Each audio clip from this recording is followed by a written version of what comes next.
All right, brother, hold up. It's the man of knowledge coming at your way. Check it in. Check it out.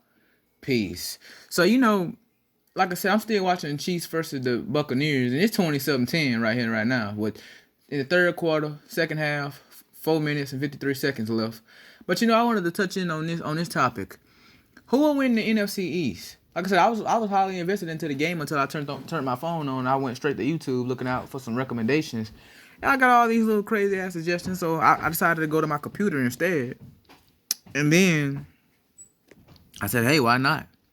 But anyway, who will win the NFC East? Eagles or Cowboys? Let's find out. Following question: who is going to win this terrible division where every team has 3 wins? Our football power index. Hey, fuck all that. Let me say this real quick. My nigga, the NFC East is ass.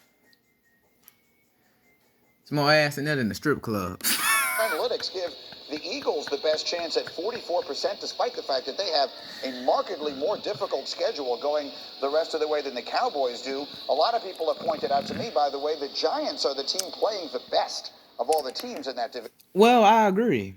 Because while the Cowboys and the Eagles still have 3 wins, the Giants just got their 4th win today. Against, somebody. They didn't beat him by much. It was somebody. That team that they beat was 2-8 now, and they 4-7. Oh, I think it was the Cardinals. I think it was not the Cardinals. It's somebody. It's a trash ass team. I think it was the Bengals. The Bengals. It was the Bengals. That division, they're 3-3 in their last. And Giants just turned 4-7 today. 6, and those losses have been pretty close. So let's go around the horn here. McElroy, I'll start with you. Who is ultimately going to win the NFC East? The Giants. I'm going with the Dallas Cowboys. Giants is low-key the sleeper team in the NFC right now. Only because I want to see Stephen A's reaction throughout that, what he described as a wonderful holiday season. They have the most proven quarterback right now in the division. I mean, Andy Dalton, granted, missed some time with COVID, got banged up, but I trust him in the regular. I'm going to say this about all these players that be talking about, they had COVID. Listen, man. I'm going to tell you what I always been saying. Look, my ass crack had COVID. All right? So I don't need to hear I don't need to hear all that. All right? Something that doesn't even exist. Fuck out of here. Regular season. In the postseason, that's a different Andy Dalton. But in the regular season, he clearly has a good rapport with CeeDee Lamb. They got talented weapons. The offensive line can't get much worse than it's been at some points this season. And then the defense, shockingly enough, has been quite a bit better these last few weeks. So I like the trajectory that they're on. And then what is... Ostensibly. Is the worst division I've seen in quite a while. I'm going with the Dallas Cowboys. It is the Allegedly. Shout out to Chronicles of Judah. fewest right now. 3 wins through 11 weeks is the fewest that any division leader has had at this point in the season since the merger. Jeff is next. Jeff, who wins the division? I'm going Dallas Cowboys as well. And I mean, listen. Low-key, he wanted to say the Giants. Ezekiel Elliott had a good game against the Vikings last week. The offensive line, when putting Martin out at right tackle, definitely helped benefit them and solidify it a little bit. But listen, this historically bad defense that they've had, the good news is the division they're in, right? You go play the Eagles, Wentz is going to give you a few. You should have saw what the Cowboys did when they got their ass whooped by Washington 41-16 Thanksgiving night. Right? You play the Washington football team. They're not a juggernaut on offense either. So your weakness is actually a strength in the division you play in. I got to go Cowboys here. And here's the crazy part. Because they have the most talented roster, allegedly. Shout out to Chronicles of Judah again.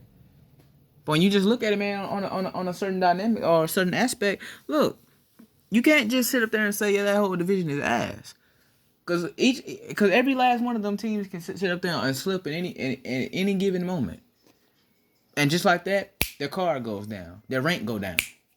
Because that's how ass they are. I think it's the Cowboys hosting a home game at 6-10. How awful is that? Okay, that's what you think. All right. But I'm not going against that, bro. we gonna find out. That's what's going to end up happening. Yes, I mean 6-10 might even be generous, but someone wins that division one way or the other. Generous shit. Graziano, who is it? Greeny, I cannot believe what I'm hearing on this program today. And I want to go back a few minutes because Stephen A. Smith had the nerve, the unmitigated gall, to come on this program and say he was disappointed in Greg McElroy, Jeff Saturday, and myself for some reasoned takes. And then in the next breath, he goes against everything he stands for and picks the Dallas Cowboys to win the NFC East. Absolutely staggering. I am shocked. That does sound a little bit contradictory, considering the fact that he hates the Cowboys. But then again, how the hell he gonna hate the Cowboys but love the Knicks? Ain't that some shit? And appalled. The Philadelphia Eagles are in first place, and they are going to win the NFC East. Speaking of, and since I'm talking about games today on Sunday, hey man, how about my Patriots? We won. We beat the Arizona Cardinals. Woo woo! And Greeny, I don't know if you've pointed this out before, but that tie against the Bengals earlier in the season could be a big difference maker when we come down the stretch, because a tie is better than a loss. I highly doubt that. The only reason I'm rooting like crazy for the Eagles to win the division by half a game is because... Wait a minute. You know I'm tripping. You right. I was dead right on the tie, but being right on the tie doesn't change whether they win it or not. I would love to say the Giants, because all other things being equal, I believe the Giants are playing the best of any of the teams. Exactly. But then I looked at this remaining schedule, and they have a much tougher remaining schedule than the Dallas Cowboys do. I have to pick the Cowboys, and part of the reason is they... That damn Tom, bro. Like I said, bro. Hey, I'm sitting here watching Buccaneers and Chiefs right now. That damn Tom Brady just threw a damn pick.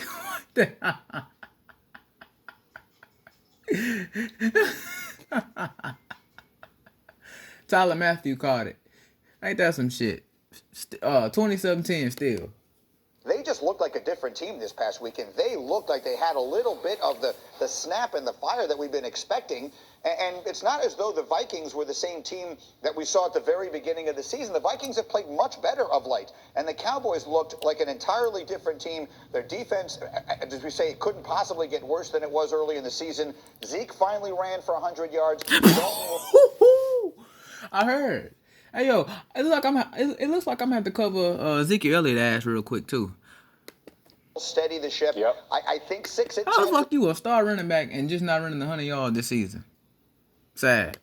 Is the magic number. I think they wind up winning the NFC East at 6-10 and hosting a playoff game. Motherfucker said the magic number. Motherfucker more likely need to do some magic. Anyway, hey man, that's it, Cowboys. I'm gonna find my next video real quick. That's all, man, for this video. Go ahead and share, like, comment, subscribe. Peace.